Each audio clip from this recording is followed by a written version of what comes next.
वृंदावन विहारी लाल की जय। राधा रानी की जय। श्री गुरुदेव भगवान की जय। श्री राधे राधे। भक्ति प्रश्नोत्तरी कार्यक्रम प्रारंभ किया जा रहा है। आइए हम भक्ति संबंधित प्रश्नों को श्रवण करें। श्री राधे राधे गुरु जी, आपके श्री चरणों में कोटि कोटि दंडवत प्रणाम। रीटा अग्रवाल जी, इनका प्रश्न है, प्रतिकूल लोगों के बीच में और प्रतिकूल परिस्थिति में भजन कैसे करें? श्री राधे राधे। इसके लिए आपको चरित्र सुनना है प्रहलाद जी का, विभीषण जी का, और फिर अपनी तुलना करनी उनसे कि प्रहलाद जी के सामने प्रतिकूलता ज्यादा थी कि आपके सामने प्रतिकूलता ज्यादा है। विभीषण जी के सामने प्रतिकूलता ज्यादा थी कि आपके सामने प्रतिकूलता है। भक्ति में कौन आगे था? आपकी वो आगे थे। प्रतिकूलता जिनके सामने ज्यादा थी वह हम लोगों से बहुत ज्यादा आगे भक्ति में थे। तलवार लेके खड़ा बाप, प्रहलाद जी का पिता तलवार लिए खड़ा है, राम बोलेगा तो काट देंगे गर्दन, लेकिन फिर भी राम बोलना छोड़ा नहीं उन्होंने। ऐसे विभीषण जी के साथ था, निकाल दिया दरबार से ठोकर मार के, लेकिन राम जी को नहीं छोड़ा उन्होंने, राम जी के चरणों में चले गए। प्रहलाद जी ने भक्ति नहीं छोड़ी, भले ही उनको पहाड़ से नीचे गिरा दिया गया, आग में जला दिया गया, सांपों की कोठरी में डाल दिया, पानी में डुबा दिया, विष खिला दिया, मतवाले हाथी के सामने फेंक दिया गया, कोई कसर नहीं छोड़ा सताने में। प्रतिकूलताओं का झंझावात रात दिन चलता था, अनुकूलता थी ही नहीं कहीं, और तब भी प्रहलाद जी भक्ति में भगत शिरोमणि भे प्रहलादा, नाम जपत प्रभु कीन प्रसादा, भगत शिरोमणि भे प्रहलादा। प्रहलाद जी भक्त शिरोमणि हो गए। इतनी बाधाओं के बीच में भक्ति करते रहे और भक्त शिरोमणि अर्थात सबसे आगे निकल गए।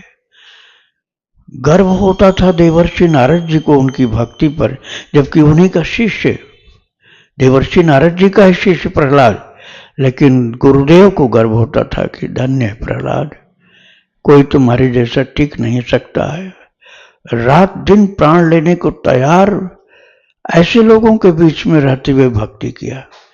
तो आप कृपा करके इन चरित्रों को, प्रहलाद जी के चरित्र जैसे मैंने मुख्य रूप से बताया, इनको सुनिए और हिम्मत से डटे रहिए भक्ति में।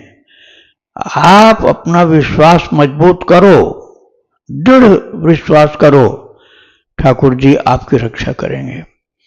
करऊं सदा तेहि के रखवारी, जिम बाल कहीं राख महतारी। जैसे छोटे बच्चे की रखवाली मां करती है, ऐसे अपने भक्त की रक्षा भगवान करते हैं।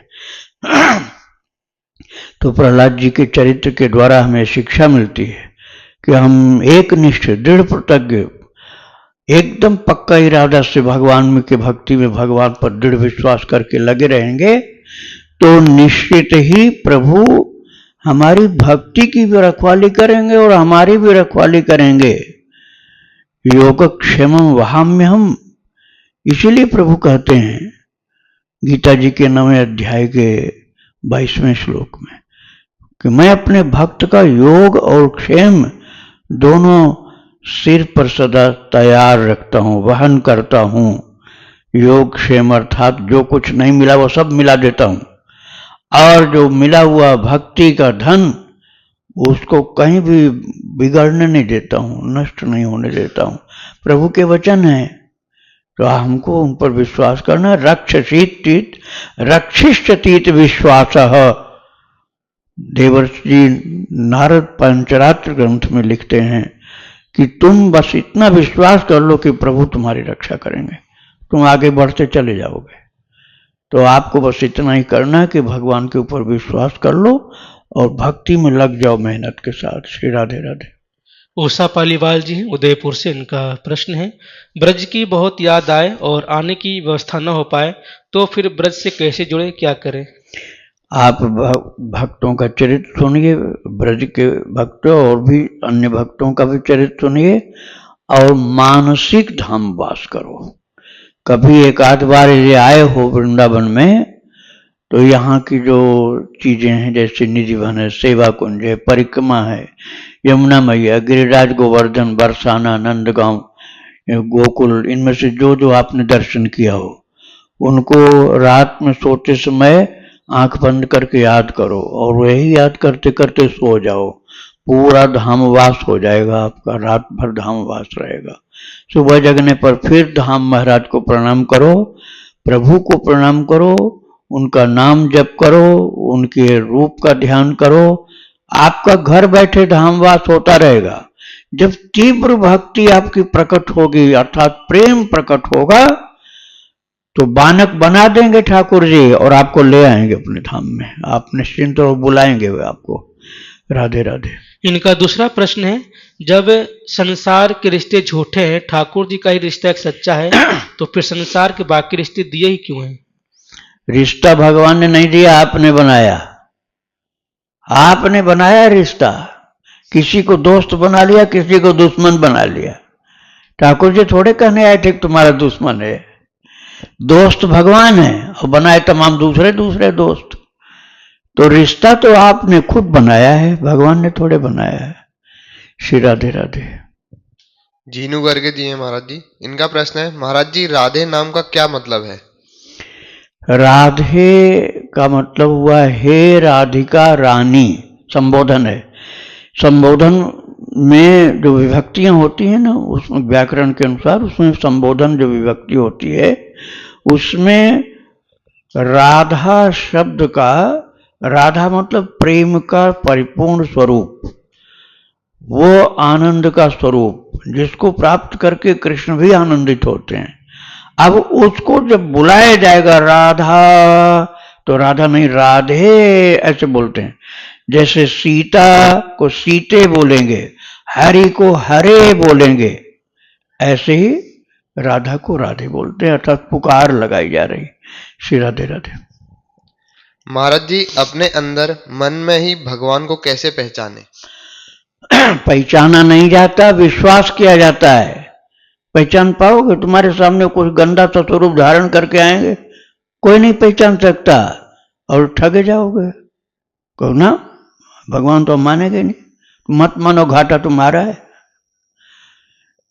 पहचानना नहीं, विश्वास करना है। रक्षिष्यतीत विश्वास, ऐसा विश्वास करो कि मेरे ठाकुर जी मेरे साथ चल रहे हैं और ये मेरी सदा रक्षा करेंगे। पहचानने में तो भूल हो जाएगी, अरे विश्वास करोगे तो भूल नहीं होगी। पहचानने का ज्ञान है क्या? इतना ज्ञान कहां से मिलेगा? विश्वास करना तुम्हारे हाथ की चीज, विश्वास करो। भवानी शंकर वंदे श्रद्धा विश्वास रूपिणो। श्रद्धा और विश्वास के स्वरूप हैं भवानी और शंकर। शंकर जी विश्वास के रूप हैं, मूर्तिमंत विश्वास, और भवानी माता जो है श्रद्धा की स्वरूपा है। इन दोनों को, श्रद्धा विश्वास को याद कर लो और श्रद्धा विश्वास अपना बना के रखो पवित्र। पहचानने की जरूरत नहीं, खुद पहचानवाएंगे, वो खुद बताएंगे। और सोई जानई जेहि देव जनाई, जानत तुम्हें तुम्हें होई जाए। वो जना देंगे। जब आपका विश्वास पक्का होगा ना तो वही बता देंगे, देख मैं इस रूप में आ रहा हूं। एक दिन पहले ही बता देते, कई को तो और भी दिन पहले। नारद जी महाराज आए थे श्री हनुमान प्रसाद पोद्दार जी को दर्शन देने गीता वाटिका में गोरखपुर में। एक दिन पहले ही बता दिया था कि मैं कल आऊँगा दिन में और इतने बजे आऊँगा और उस समय सब अपने आप हट जाएंगे, कोई तुम्हारे पास होगा नहीं जब मैं आऊँगा, अपने आप चले जाएंगे। और मेरे साथ अंगिरा ऋषि होंगे बस, और कोई नहीं होगा। अंगिरा ऋषि और देवर्षि नारद जी आए, आने की 24 घंटे पहले बता दिए। आपकी श्रद्धा, आपका विश्वास बहुत पवित्र होगा तो भगवान स्वयं जना भी देंगे, बता देंगे और आएंगे भी। श्री राधे राधे। पुष्पा जी हैं, इनका प्रश्न है महाराज जी, एक बार प्रश्नोत्तरी में आपसे सुना था कि गंगा जल यमुना जल ले आओ तो उतनी मात्रा में दूध चढ़ाना चाहिए। गुरुदेव, अभी मैं गई थी प्रयागराज अयोध्या, लेकिन पर्व के अवसर पर ऐसी व्यवस्था रहती है, गंगा जी के किनारे कुछ बिकता नहीं और 5-6 किलोमीटर पैदल चल के जाना रहता है। तो गुरुदेव, मैं बहुत ढूंढने पर पैकेट का दूध मिला, आधा किलो वह प्रवाहित की थी गंगा जी में और 5 लीटर गंगाजल ले आई। वहां से गुरुदेव क्या दोष लगेगा?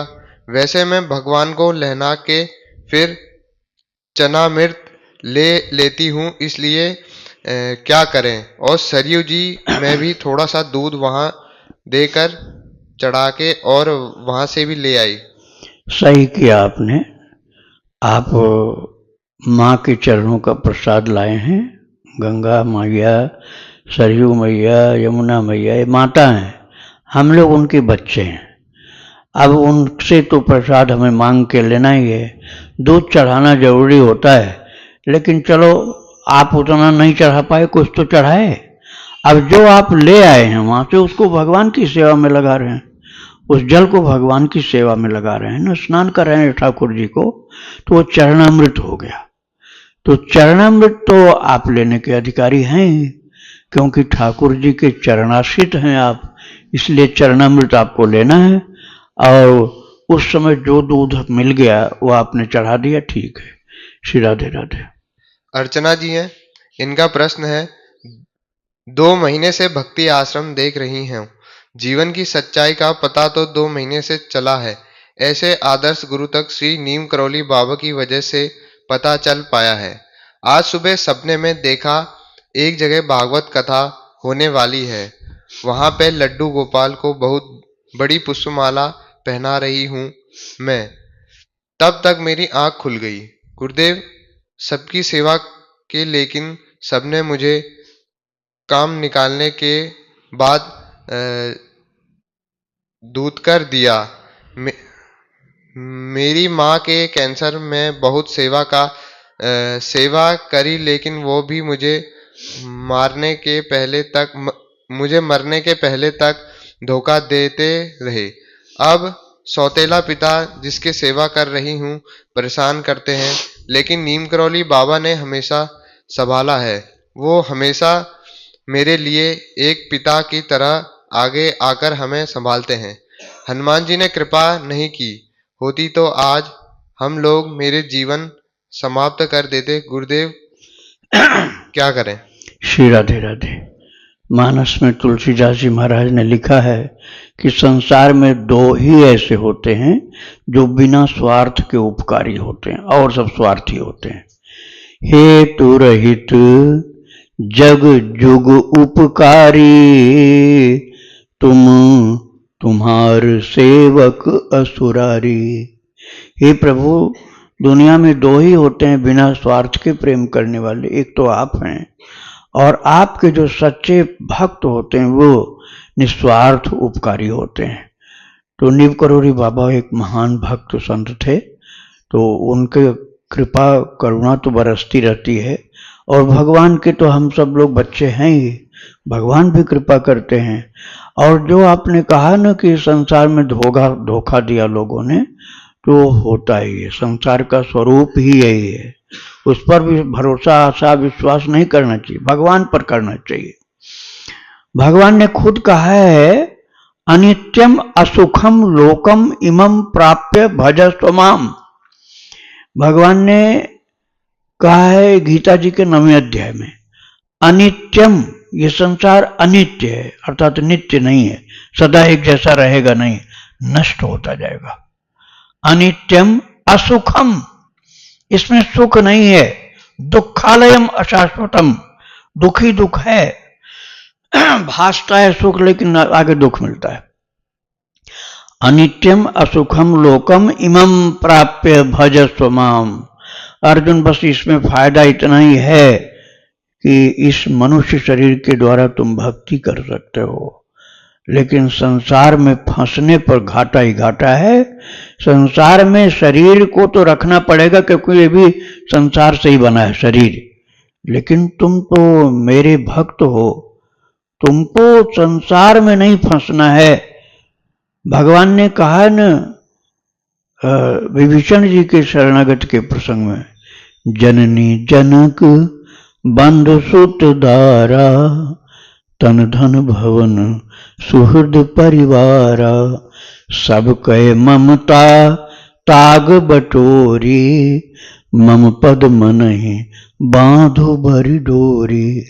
दुनिया में जितने रिश्तेदार हैं उन सब का नाम ले लिया। जननी माता, माता का दर्जा बड़ा ऊंचा माना जाता है, लेकिन भगवान ने उसको भी बोला है, राम जी ने।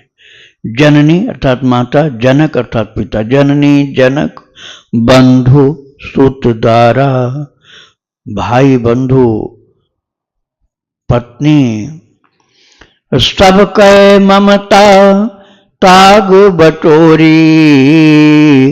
सबसे जो ममता का धागा बांध रखे हो उन सब धागाओं को उनसे तोड़कर अलग करो, और मम पद मनहि बांधो बर डोरी, और मेरे चरणों में ही सब ममता ले आओ और कहीं ममता नहीं जाने दो। तो प्रभु कहते हैं, हे विभीषण तुम सारिखे संत प्रिय मोरे, धर्म देह नहीं आन निहोरे। तुम्हारे जैसे संत के लिए ही मैं जन्म लेता हूं, नहीं तो मुझे धरती पर आने की कोई जरूरत नहीं है, लेकिन संतों के लिए मैं आया करता हूं, अर्थात अपने भक्तों के लिए। तो प्रभु तो अपनाने को तैयार हैं। रिश्तेदारी दूसरी जगह आप जोड़ते हो, ठाकुर जी से रिश्तेदारी जोड़ लो, कल्याण हो जाएगा। राधे राधे। जयप्रकाश गुप्ता जी हैं, इनका प्रश्न है, मनुष्य कौन सा कर्म करे, कृपया कर्म को परिभाषित करने की कृपा करें। जैसे सदन कसाई कर्म से जीव का हत्या जीववध करता था, परंतु वह भी भव से पार हो गया।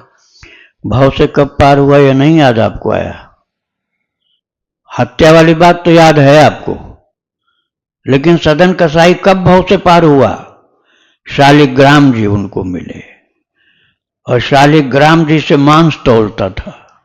फिर भगवान ने एक युक्ति बनाई, वो एक पंडित जी लेकर के शालिग्राम मांग के ले गए और भगवान ने स्वप्न दिया, पंडित जी वो जब मुझे बाट की तरह तौलता है तो उस समय कीर्तन करता हो, जीव हत्या नहीं करता था, मांस खरीद के ला के बेचता था। तो भगवान ने कहा, पंडित जी मुझे वहीं पहुंचाओ। बोले महाराज हमारे यहाँ अच्छा आपको नहीं लग रहा? बोले वो जब झूला झूलाता है ना, तराजू में डालता है तो झूला झूलता हूं मैं, तो वो उस समय मेरा नाम कीर्तन गा के रोता है, तो उसके आंसुओं में मैं स्नान कर लेता हूं, और उसको ये पता नहीं है कि मैं स्वयं परमात्मा हूं, मुझे वो पत्थर समझता है। बस इतना ही तुम करो, मुझे पहुंचा दो और बता देना मैं शालिग्राम भगवान हूं, बस और तुम्हें कुछ नहीं करना। और पंडित जी ले गए, शालिग्राम जी को दिए, सदन कसाई को। बोले अरे ये भगवान है, ऐसे ऐसी बात मुझसे कही है रात में। बस उसी दिन से सबको बड़ा छोड़ दिया, मांस बेचना छोड़ दिया और सिर पर रख लिया उनको, और नाचता कूदता रोता गाता चल दिया जगन्नाथपुरी की तरफ। और जगन्नाथपुरी पहुंचने के पहले भगवान जगन्नाथ ने पुजारी को बोला, मेरा भक्त सदन कसाई आ रहा है, पालकी लेके जाओ, पालकी लेके जाओ। पालकी लेकर के गए और जिसको सदन कसाई लोग कहते थे उसको पालकी में बैठा के ले आए, जबरदस्ती करके लाए, और रोने लगे कि नहीं पालकी से उतारो मुझे, मैं चरणों में गिरूंगा। तो चरणों में गिरे। तो भक्ति कब मिली? जब ठाकुर जी ने अपना शालिग्राम स्वरूप वहां पहुंचा दिया। मांस बेचने से नहीं मिली भक्ति, भगवान की कृपा से मिली। आप ये मत सोचो कि मांस बेचते थे इसलिए उनको भक्ति मिल गई, उल्टा नहीं सोचना चाहिए। श्री राधे राधे। सुखदेव जी, इनका प्रश्न है, गुरु प्रदत्त मंत्र से भाव देह की प्राप्ति होती है, तो क्या भाव देह मिलने के बाद मन, बुद्धि, चित्त, अहंकार का लय हो जाता है, तो क्या भव देह की प्राप्ति अनंत काल तक के लिए होती है और क्या भाव देह मिलने के बाद भी किसी का पतन हो सकता है? भाव देह सदा के लिए मिलती, थोड़े समय के लिए नहीं मिलती। और जब वो भाव देह में भगवान से जुड़ा हुआ सेवा में समर्पित हो जाता है जीव, तब उसको ये बात भी नहीं याद रहती है कि क्या क्या हमको मुक्त करना, क्या छोड़ना, क्या ग्रहण करना। वो मन बुद्धि चित्त अहंकार ये सब जो आप पूछ रहे हैं ना, ये कब उसके मस्तिष्क से चले गए उसे पता भी नहीं रहता।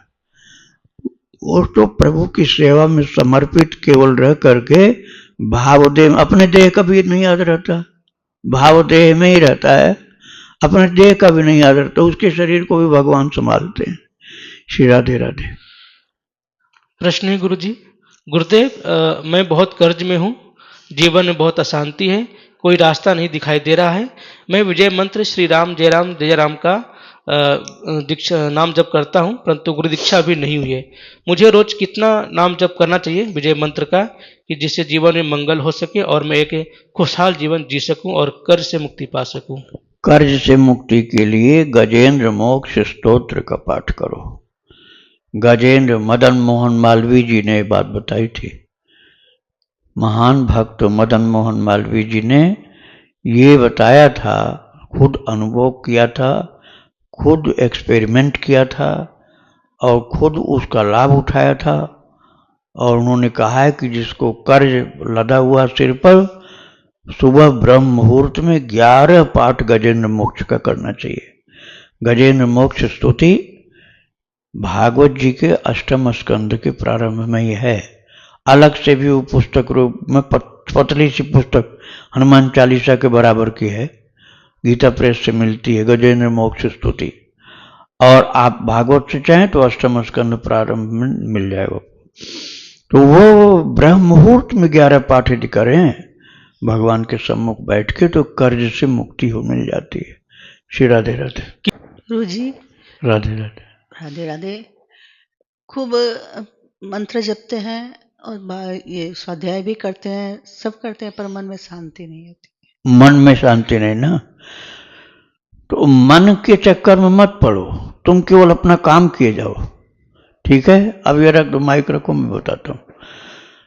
आपको पता है ये शरीर जितना 50 साल, मान लो 60 साल, जो भी इतना साल पुराना है आपका, 50-60 साल पुराना, और मन मालूम है कितना पुराना? खरबों वर्ष पुराना है मन। इसके पहले जो भी शरीर रहा हो आपका, कहीं भी रहा हो, स्त्री का शरीर रहा हो या गौ माता का शरीर रहा हो या कुछ भी रहा हो, वो तो शरीर बदलता गया, लेकिन मन नहीं बदला। मन वही का वही, वही का वही, जो गंदे से गंदे शरीर में, जो गंदे से गंदे शरीर में था मन, यदि हमको कीड़ा का शरीर मिला होगा तो उस कीड़ा के शरीर में भी मैं ही मन के रूप में था, जीवात्मा के रूप में था। जीवात्मा के रूप में तो था ही, मन भी वही था, जीवात्मा भी वही था। आज जो जीवात्मा है वही जीवात्मा था, और आज जो मन है वही मन था। सूअर बने होंगे तो सूअर में वही मन था जो आज इस शरीर में आया है। तो कितनी गंदगी खाया होगा मन, कितना उसका रसास्वादन किया होगा। तो अब आप ये समझिए कि प्रेत पिशाच भूत गंदगी से गंदगी में रहने वाले कीड़े तक में वही मन गया जो आज यहां है। गंदा खाते खाते खाते आदत हो गई उसकी गंदगी की। शराबी की शराब जल्दी छूटती है क्या? नहीं छूटती जल्दी। कोई शराब अच्छी चीज, वो भी नहीं मानता कि शराब अच्छी चीज है। अपने बेटे को नहीं शराब पिलाएगा वो, क्यों नहीं पिलाता? क्योंकि जानता है कि इसका जीवन खराब हो जाएगा। उसको पता है कि शराब खराब चीज है, लेकिन वो छोड़ नहीं पाता। क्यों? क्योंकि उसके लगाव जबरदस्त है। ऐसे ही ये मन हमारा कूड़ा कचरा गंदगी का रसास्वादन ज्यादा किया है पिछले जन्मों में, तो उसकी बिगड़ी आदत आज हमारे पास भी है। हम उसको कहते हैं बढ़िया चीज, वो कहता थोड़ा पहले वाला भी तो हमको लेने दो, पहले वाला भी तो हमको चाहिए जो पहले से हम खाते पीते आए हैं। तो वो बिगड़ा हुआ मन जो है वह हमको खींच खींच के फिर ले जाना चाहता है। तो हमें उसकी बात के बहकावे में नहीं आना। और आप जो करे मन नहीं मानता तो आप आ गए बहकावे में, मन हमारा शांत नहीं होता तो आ गए बहकावे में। अब वो अपनी पार्टी मिला रहा आपको। आप मन के चक्कर में मत जाओ, आप केवल भगवान के चक्कर में रहो। भगवान का भजन, नाम जप, कीर्तन, सेवा, रूप का ध्यान, उनकी लीला का चिंतन, उनके चरित्र को सुनना, उनके भक्तों को चरित्र सुनना और उन्हीं की चर्चा करना। अब मन की चर्चा ही करना छोड़ दो, तब वो अपने आप धीरे धीरे शांत हो जाएगा कि मेरी यहाँ दाल गलने वाली नहीं है। ठीक है, श्री राधे राधे। महाराज जी, गृहस्थ में रहते हुए एक तरफ तो फर्ज दिखाई देते हैं अपने परिवार के प्रति और दूसरी तरफ भक्ति दिखाई देती है। अगर भक्ति में लिप्त होते हैं तो फर्ज में कहीं ना कहीं कटौती होती है, और अगर फर्ज की तरफ अगर बढ़ते हैं तो दूसरी तरफ भक्ति की तरफ कटौती होती है।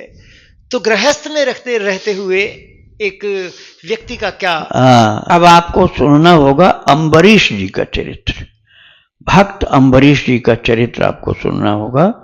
ये भागवत जी के 9वें स्कंद में है। अम्बरीश जी का चरित्र भागवत जी के 9वें स्कंद में है। और अम्बरीश जी का चरित्र विस्तार से सुनिए आप, और अकेले में पढ़िए, लोगों के बीच में नहीं। सुनने को मिल जाए तो सुनिए, नहीं सुनने को मिलता तो पढ़िए। अर्थ सहित भागवत लेकर 9वें स्कंद में है। और उसमें आप देखिए कितनी रानियां थी उनके पास, एक नहीं कई रानी थी। और कितना अयोध्या के राजा थे वो, और कितना वैभवशाली साम्राज्य था। लेकिन इतना भजन करते थे, इतनी भक्ति थी कि ये सब वैभव साम्राज्य होने के बाद भी भगवान ने सुदर्शन चक्र को उनके पीछे लगा दिया था, ड्यूटी के लिए, रक्षा करना। तुम दुर्वासा जैसे तेजस्वी ऋषि, दुर्वासा जैसे तेजस्वी ऋषि ने उनके ऊपर कात्यायनी, वो एक राक्षसी थी, कात्यायनी नहीं थी, कृत्या थी, कृत्या, उस कृत्या का प्रयोग किया। वो कृत्या को छोड़ा दुर्वासा ने कि जला दे इसको, राजा को। और कृत्या जब जलाने के लिए चली है तो उन्होंने कुछ नहीं कहा, दुर्वासा जी ने कुछ, ये अम्बरीश जी ने कुछ नहीं कहा। अम्बरीश जी ने कुछ कहा ही नहीं, यहां तक कि भगवान से भी नहीं कहा। वो अपने भजन ध्यान पूजा सेवा में लगे रहे। और जो भगवान ने चक्र की ड्यूटी लगाई थी कि अम्बरीश की रक्षा तुम्हें करनी है, वो चक्र गया और कृत्या को भर से एक बार में जला दिया, कृत्या ही खत्म। अब महाराज वो तो भगवान का चक्र था, वो कोई डरने वाला। वो दुर्वासा का पीछा किया, दुर्वासा भागे जोर से। पहले तो बड़ा तेज दिखाए, अपना क्रोध दिखाए, शक्ति दिखाए, और चक्र भागा दुर्वासा के पीछे जलाने के लिए। सुखदेव जी वर्णन करते हैं, दिशो नभक्षवाम विवरान समुद्रान लोकान सपालान त्रिदिवम गतो स यतो यतो धावति तत्र तत्र सुदर्शनम दुष्प्रसहम ददर्श। जहां जहां भाग भाग के गए दुर्वासा जी, पीछे सुदर्शन चक्र लगा हुआ, हाय हाय जला देगा, मार देगा। भागते भागते यहां तक कि नारद जी ने कहा, भैया मैं कुछ नहीं कर पाऊंगा, जिसका चक्र उसके पास जाओ। तो चक्रधारी प्रभु के पास गए, बोले प्रभु रक्षा करिए, चक्र जला देगा मुझे। तो भगवान ने क्या कहा, चक्र को नहीं रोका। भगवान ने कहा, अहम भक्त पराधीन ह्य स्वतंत्र इव द्विज साधुभिर्ग्रस्त हृदयो भक्त जन प्रिय। हे दुर्वासा, मैं भक्तों के पराधीन हूं, मैं कुछ नहीं कर पाऊंगा, मैं भक्तों के पराधीन हूं। भक्त जैसे करता मैं वैसे चलता हूं।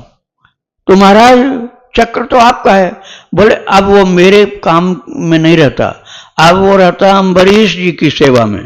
अम्बरीश के चरणों में जाओ यदि बचना है, और मैं कुछ नहीं जानता। महाराज इतना बड़ा त्यागी सन्यासी और अनुसुईया माता का बेटा दुर्वासा अम्बरीश राजा के चरणों में जाके गिर गए। अयोध्या के राजा अम्बरीश के चरणों में बोले बचा लीजिए, और वो खुद चरणों में गिरे। अम्बरीश महाराज आप क्या कर रहे हैं? बोले चक्र तुम्हारी रक्षा करता है, इसलिए मुझे जलाना चाहता है। हाथ जोड़ के चक्र से विनती किया, कृपा करके शांत हो जाइए, ये महान मुनि हैं, संत हैं, इनको मत जलाइए। जब प्रार्थना किया अम्बरीश जी ने, तब चक्र शांत हुआ। तो महाराज अब देखिए, एक विरक्त सन्यासी, उनसे भी ज्यादा भक्ति अम्बरीश के अंदर थी, और पूरा परिवार गृहस्थ थे। आप अम्बरीश जी का चरित्र सुनिए तो आप देख लेंगे कि गृहस्थ कैसे भजन करता है। श्री राधे राधे। राधे राधे महाराज जी। तो जैसे हमारी जिंदगी में कभी ऐसी परिस्थितियां आती है कि हमें कुछ मतलब कभी समझ नहीं आता कि हमारे लिए कौन से निर्णय सही है, हम लोग दुविधा में रहते हैं। तो हमें कौन सा कैसे पता चले कि भगवान की कृपा से कौन सा निर्णय हमारे लिए सही है, और अगर कठिन निर्णय लेना हो तो कैसे भगवान हमें हिम्मत दे वो लेने की? ठीक है, रख दो माइक, रख दो तुम। देखो एक पैमाना मैं बता रहा हूं तुम्हें इसके लिए। तुम उस समय शांत चित्त अपने को करो, लड़ाई झगड़ा या जो भी रूठा रूठी कुछ भी बात, वो सबसे अपने को हटा करके भगवान के सामने बैठो। भगवान को सबसे ज्यादा प्रेम करो और उनसे कहो कि देखो प्रभु, अब मैं कुछ जानना चाहती हूँ। तो आपको क्या देखना है कि जो चीज आप करने जा रही हो, इससे भगवान खुश होंगे कि नाराज होंगे। बस एक चीज देखना केवल, कि तुम जो कर्म करने चाहती हो उसको करने से हमारे प्रभु को सुख मिलेगा या नाराजगी होगी। बस इतना देखो। यदि भगवान प्रसन्न होते हों ऐसा कार्य है तो आप कर सकते हो, लेकिन यदि भगवान नाराज हो रहे हैं, आपको समझ में आ रहा नहीं इनको दुख होगा, इनको अच्छा नहीं लगेगा, तो समझ लो वो काम नहीं करना। बस इतने से ही काम हो जाएगा। निर्णय ठाकुर जी के को देख करके हो जाएगा, ठीक है, अपनी बुद्धि से नहीं होगा।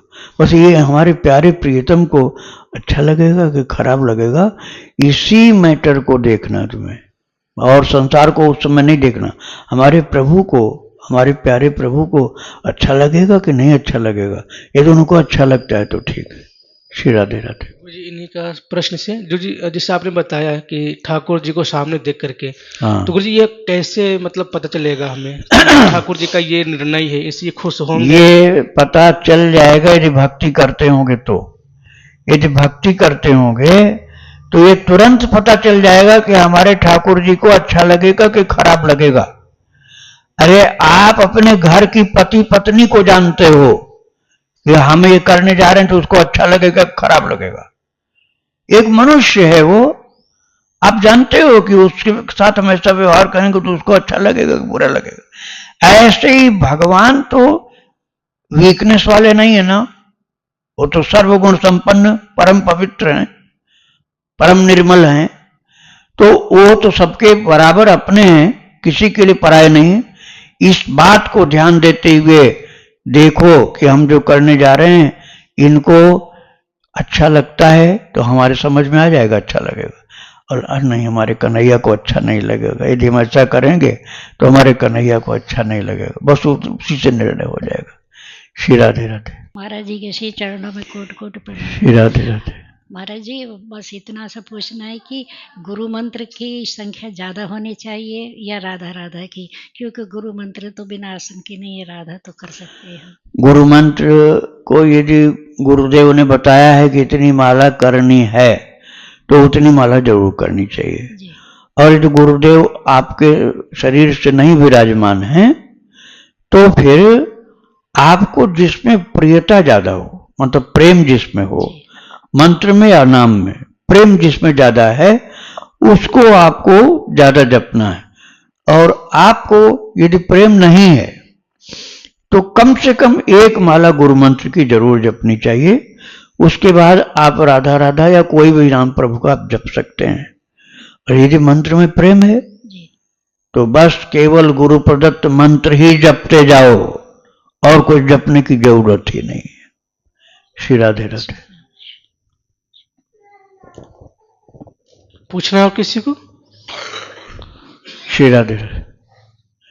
वृंदावन बिहारी लाल की जय। राधा रानी की जय। श्री गुरुदेव भगवान की जय। श्री राधे राधे।